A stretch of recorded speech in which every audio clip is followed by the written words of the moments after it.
मैं सुबह से नौशहरा में हूँ।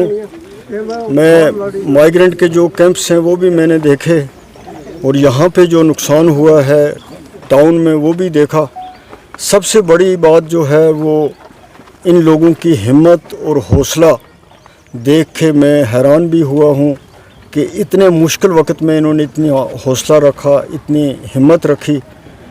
और ऊपर वाले के भी हम भगवान के मशकूर हैं कि ये लोग बच गए। सबसे बड़ी बात यह है कि जायदाद का नुकसान हो, माल का हो, गाड़ी का हो, वो चीज़ें तो हो जाती हैं। सर सरकार द्वारा क्या कंपनसेशन इनको दिया जाएगा? सरकार का तो मैंने तो कल से कह रहा हूँ कि जितना नुकसान हुआ है वो सारा कंपनसेशन मिलना चाहिए। और ख़ास तौर पे जिनकी डेथ हुई है उनको इमीडिएटली घर में एक आदमी को नौकरी मिलनी चाहिए और अच्छी नौकरी मिलनी चाहिए। और नौकरी के साथ साथ उनको मुआवजा भी मिलना चाहिए, कंपनसेशन मिलना चाहिए। सर आज मीटिंग होने जा रही है दोनों देशों के बीच, जो है वो सहमति को लेकर क्या कहना चाहेंगे? किस तरह के माहौल बने रहने चाहिए दोनों देशों के बीच? देखें, हम लोगों के लिए जो बॉर्डर पे रहने वाले हैं, बड़ी बात है कि सीज़ फायर हो गया। अल्लाह ताला का बहुत बहुत शुक्र है, नहीं तो तबाही हो जाती।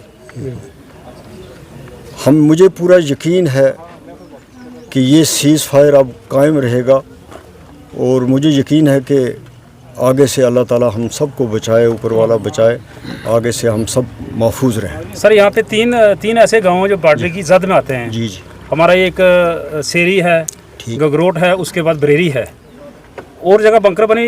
ये दोनों गांव जो है ना, तीनों गांव ये बिल्कुल शेल वहीं पे आ रहे हैं। रात कल परसों भी जो उसने फायरिंग करी है वहाँ पे कम से कम 60 शेल गिरे हैं मैंने लोगों, और वहाँ पे कोई बंकर नहीं है। इसके लिए आपका कुछ सर कुल के कहने का ये मतलब है कि और इसको कम्युनिटी बंकर। मैं सुबह अभी जहाँ गया था पुकरनी से, उस इलाके से जो निकल के लोग आए हैं उन्होंने भी कोई और मुतालबा नहीं किया किसी चीज़ का।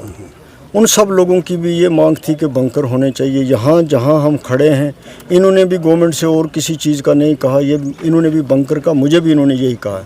और मैंने इन सब से वादा किया है कि ये बंकर हम बनवाएंगे इंशाअल्लाह ताला और ज़रूर इनकी मदद करेंगे।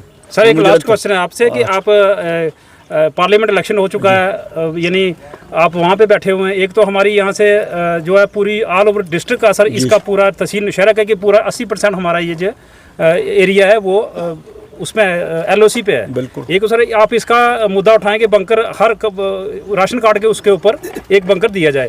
दूसरा सर आपके ऊपर थोड़ा सा लोगों का ब्लेम है कि मियाँ साहब को जीते हुए 12 यानी 1 साल हो गया। पिछली 11 को जीते थे, अभी 11 मई को रिजल्ट निकला था। अभी एक साल के बाद मियाँ साहब आज इधर आ रहे हैं, लोगों के कमेंट्स आते हैं सर, उसमें आपका क्या? मैं आपको बताऊँ, बात है कि मैं आता रहता हूँ, ये नहीं है कि मैं नहीं आता। मैं इस हालात में भी आया नौशहरा में। सर पहले सुने ना, मैं आपको बताऊं, पार्लियामेंट मेंबर वहीं जाएगा जहां काम होगा। मैं नौशहरा में रोज़ आके क्या करूं, वरना मैं नौशहरा भी 2 बार आया। अब मैंने पब्लिसिटी नहीं की, मैं 1 महीने पहले भी नौशहरा में था। तो ऐसा नहीं है कि अब फिर बाद में इलेक्शन आ गए, हुकूमत बन गई।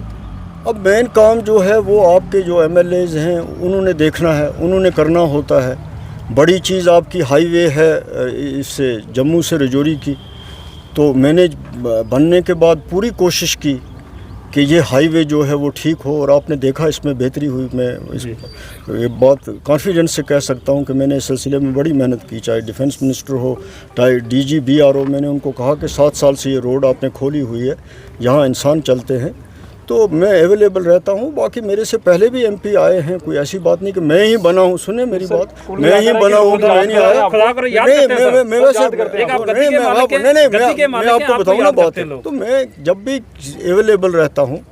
और रजौरी डिस्ट्रिक्ट हेडक्वार्टर है, काम भी वहाँ होते हैं, तो मेरा वहाँ 8-10 दिन में 15 दिन में एक बार चक्कर लगा रहता है। और दूसरी आप लोगों से ये गिला है कि आपने बुलाया भी नहीं है। सर नौशहरा में